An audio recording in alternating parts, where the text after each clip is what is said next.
ไก่นี่เด้ไก่เงินไก่คำกูชีวิตบลำบลอยกูตบปาก เขาเบิ่งแม่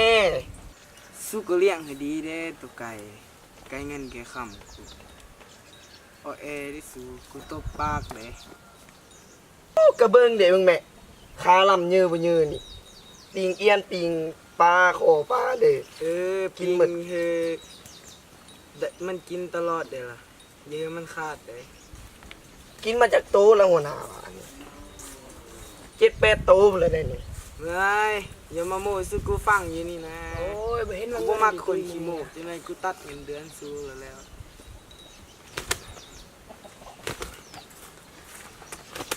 ได้เรื่องนี้เรื่องไก่ตัวนี้ ใกล้หายใช่ไหมเนี่ย มึงว่าคือไก่กูเนาะมึงว่ากูซื้อเท่าเด้อนี่ลังออกห้องเงินคำพุ่นน่ะมึงจิมาว่านั่นนี่มึงบ่ได้เด้ อย่าจับมือหายน่ะโอ้ ใกล้เข้าละไกลดีเนาะ กินแมวมึงเอาไก่มาสู่กับปลาย่างกูดู ยืนหาแป๊บ มึ นึ ง ง สิสั่งไก่กูตบปากไก่ ยืนหาแป๊บนึงเลยชี้มันปลาให้ ไว้ จะไปมึงจะไปโบคีโมเสื้อเดียวจะไป ฮัลโหลอยู่ไสฮัลโหลมาหาแม่อยู่นี่อ่ะเขาเอาไก่เขามาตีไก่เฮานี่มาทีเด้อก ำลังจะเอาไป นี่ละ เบาไปเขาไกลมาตีไกลหัวหน้า โอ้เดี๋ยวนี้ก็มีวะ ไป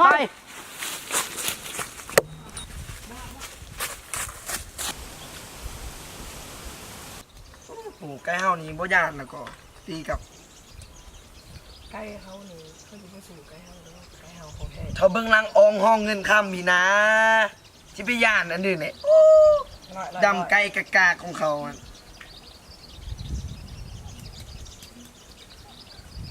ปูเขามาปูหัวหน้าเขามาเหรอเตรียมว่าจังได้ ไก่อันนี้ไก่กากๆสิมาสู่อ่ะไก่ขากับขาหน่อยมาหน่อยนี่กูอ่ะ จังเด้อ ไก่ใส่ขี้กากนี่เห็นหรือเปล่า ซูเบิงแม่ มึงมาคันไก่กูสนะทุกอย่างอยู่ที่นี่กูคุมคันไก่มึงสนะกูเฮงมึงคุม ได้บ้านเรื่องใจเนาะมาจับมือ จับมึงเอาไปเตรียม ไป เด็ก ตกปากเลย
หู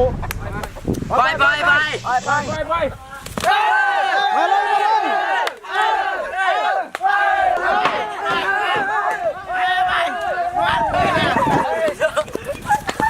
เกือบขาด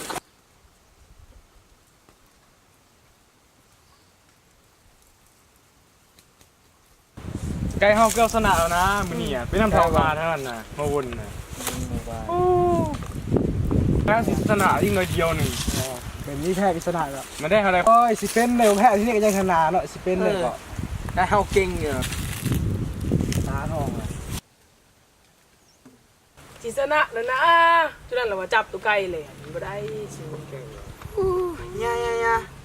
มื้อนี้ซ้อมเมื่อยก่อนยังหลายมื้อไป ไปเอาอีกนะฮะเนาะ มือนาเลี้ยงคักๆเลย ไป ไป